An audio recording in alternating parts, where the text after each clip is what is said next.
이번에는요, 관계 속에서 센스 있게 느껴지는 말투에 대한 음. 이야기를 해보려 합니다. 작가님께서 생각하시는 말 센스가 있는 사람, 또 어떤 표현을 하는 사람일까요? 누군가를 배제하는 언어를 쓰지 않고 최대한 포용하는 언어를 쓰는 것이 습관이 된 사람을 봤을 때 사력 있게 생각하고 있구나라고 포착하게 되는 것 같아요. 어떤 말을 하더라도 누군가를 배제하지 않고 더 많은 사람들에게 가능성을 열어두는 말을 하는 사람들에게서 많이 감화를 받는 것 같습니다. 그리고 네. 같은 표현을 하더라도 조금 더 자신만의 입장을 표현하는 사람들이 있는데요. 나만의 입장을 고수하는 것이 아니라 내가 틀릴 수도 있지만 나는 이 입장을 지지해 라는 것을 공격적이지 않게 이야기하는 사람들한테서 저 사람 정말 말 센스 있는데 이런 생각을 하게 되는 것 같습니다. 공격적이지 않다라는 말씀에 공감이 됩니다. 선배님들 중에 열어놓고 얘기하시면 네. 오히려 더 포용하고 싶더라고요. 네. 마지막으로 말 센스가 있는 사람을 생각해보면 주변을 환기시킬 수 있는 말을 꺼낼 수 있는 사람이라는 생각이 듭니다. 환기라는 게 문을 활짝 열어서 새 공기를 들여보내는 거잖아요. 그런 것처럼 어떤 언어들은 그 사람이 어떤 말을 썼을 때 저 말 뭐지? 하고 주의 깊게 듣게 되는 말들이 있는데, 예를 들면 모두가 다 이거 북유럽 인테리어야 라고 이야기할 때 누군가는 이거 핀란드 인테리어야 라고 하면 한 번 더 주의 깊게 듣게 되잖아요. 그게 미팅에서도 그런 것 같고 친구들과 이야기를 할 때도 그런 것 같아요. 그게 구체성에서 오기도 하지만 관심에서 오기도 하고 어휘력에서 오는 것이라고도 생각하는데, 근데 그 말을 너무 자주 사용하면 맞아요. 좀 네. 약간 좀 나선다, 네. 잘난 척한다 얘기 들을 수 있겠네요. 너무 모든 말이 환기로 가득 차면 춥잖아요. 그러니까 적재적소에 딱 한 단어 정도 힘을 줘야 되는 언어가 있으면 그 언어는 아주 구체적으로 이야기를 하고 그 나머지는 조금 더 소통이 가능한 언어로 이야기하는 그런 리듬감도 굉장히 중요할 것 같습니다.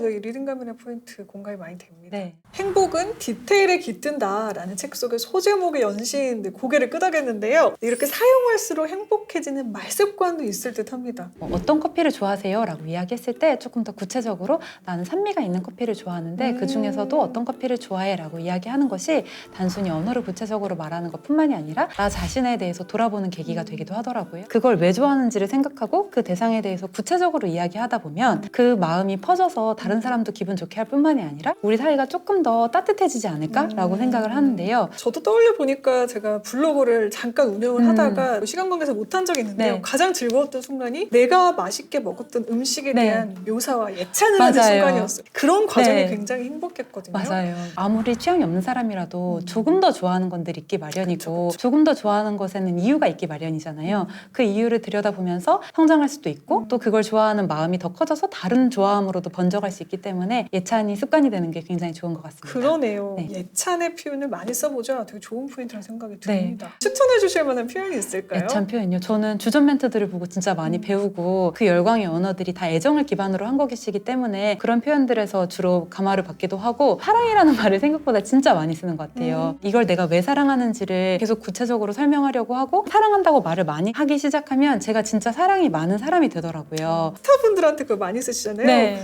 김 묻었어요, 잘생긴 맞아요. 말 이런 거. 네. 전 그런 거 너무 좋아가지고. 저도 네. 혼혈이세요? 천국까지 뭐 이런 말들 그쵸, 너무 그쵸. 기발하잖아요. 그 사람이 얼마나 이 사람을 애정하고 있으면 그런 상상을 하게 되고 그게 언어로 나올까. 마음이 참 되게 네. 예쁘다는 생각이 드는데요. 나도 그렇게 해보면 내 행복도 더 커지겠다. 아주 좋은 포인트였습니다.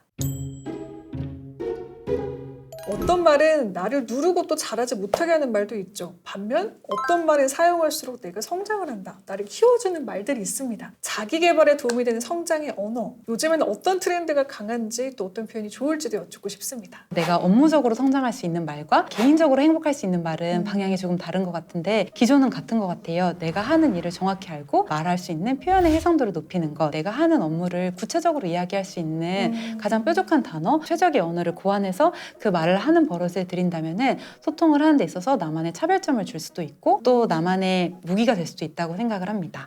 저 같은 경우에는 유튜브 크리에이터라고 하면 너무 좀 포괄적이고 장르도 다양한데 어떤 일을 하는 사람이 정확히 모르잖아요. 네. 그래서 강의를 할 때 항상 저는 말하기에 대한 코칭을 하는 크리에이터입니다. 이렇게 소개를 네. 하는 게 단순히 유튜버가 아니구나라는 네. 것을 들으시는 분들한테 좀 알려드리고 싶더라고요. 네. 그러니까 그런 식으로 내 역할에 대한 키워드를 찾는 것도 되게 중요하겠다라는 생각이 드네요. 네, 맞습니다. 또 그리고 뭐가 있을까요? 말씀하신 것처럼 나에 대한 역할의 키워드를 찾는 것도 중요하고, 예를 들면 모두가 세일이라는 말을 하지만 무신사는 자신만은 세일을 페스티벌이라고 이야기한다던가 신세계는 쓱데이라고 이야기한다던가 자신만의 언어로 이야기한다면은 업무적으로도 차별화를 할 수 있는 포인트가 되고 내가 좋아하는 것에 대해서도 잘 딛고 있는 세계의 이름들을 불러보고 생각하는 것만으로도 세계를 보는 시선이 확장되는 것 같아요. 내가 좋아하는 것들의 가장 구체적인 고유명사를 내 세계로 끌어올 때 해상도가 높아지고 그래서 더 행복하게 되는 것 같아서 결국에는 해상도를 높이기 위해 가장 중요한 건 관심이겠다라는 생각이 드네요. 명심해야겠습니다. 제가 작가님의 책을 읽고 쓴 추천사에서도 언급을 했듯 이 트렌드를 읽는 것, 결국에는 시대를 읽어내는 눈을 기르는 것이라는 생각이 들었습니다. 이렇게 시대와 세대를 읽는 눈을 기르고 이해하는 힘, 문해력을 기르는 방법 무엇이 있을까요? 제가 이 책을 처음에 쓰기로 했을 때 디지털 언어라는 말에 굉장히 갇혀서 제 스스로도 좀 편견을 가지고 있었어요. 디지털 언어를 많이 쓰면 문해력이 떨어질 것이다. 날이 서고 뾰족한 언어일 것이다. 라는 편견을 가지고 있었는데 이 책을 준비하면서 느낀 것은 디지털 언어는 사랑의 언어라는 것이었어요. 사람들이 정말로 많은 것들을 사랑하는 마음을 디지털에 표현하고 있었고 그 사랑의 말이 실제 언어로도 옮겨와서 우리가 그 말들을 더 많이 사용하고 있다는 것을 저도 배울 수 있었는데요. 문해력이라는 것은 우리 각자가 모두 다른 사랑하는 것을 갖고 있는 사람들이라는 것을 이해하는 데서 시작할 수 있을 것 같습니다. 저 사람이 사랑하는 것을 나도 존중하고 나만의 세계에 갇혀 있지 않고 저 사람의 사랑과 나의 사랑의 공통점을 찾기 위해서 저 사람의 세계를 조금 더 세심하게 들여다보자 라는 마음가짐으로 세상을 읽으면 그게 문해력의 시작이 아닌가라는 생각이 듭니다. 결국에는 우리가 더 많은 것들을 좋아하는 마음이 생기고 더 많은 것들을 격려하고 응원하는 마음이 생기는 사회로 넘어가고 있다고 생각해요. 저 세대는 우리 말을 못 읽어, 이 세대는 옛날 말을 못 읽어 이런 식으로 다투고 있지만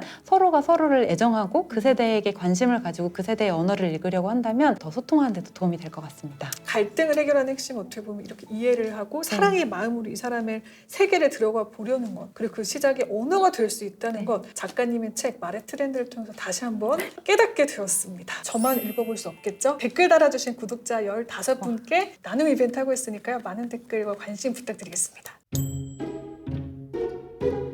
말의 트렌드라고 거창한 제목이 있지만 사실은 태도가 먼저라는 생각을 정말 많이 했습니다. 다른 세대, 다른 사람을 이해할 수 있고 포용할 수 있는 태도가 나한테 있다면 트렌드에 뒤처지지 않는 말을 할 수 있지 않을까라고 생각을 합니다. 자, 그럼 저는 인사드릴게요. 오늘도 채널 고정해주신 희릭, 내일도 최고길만 걸으세요.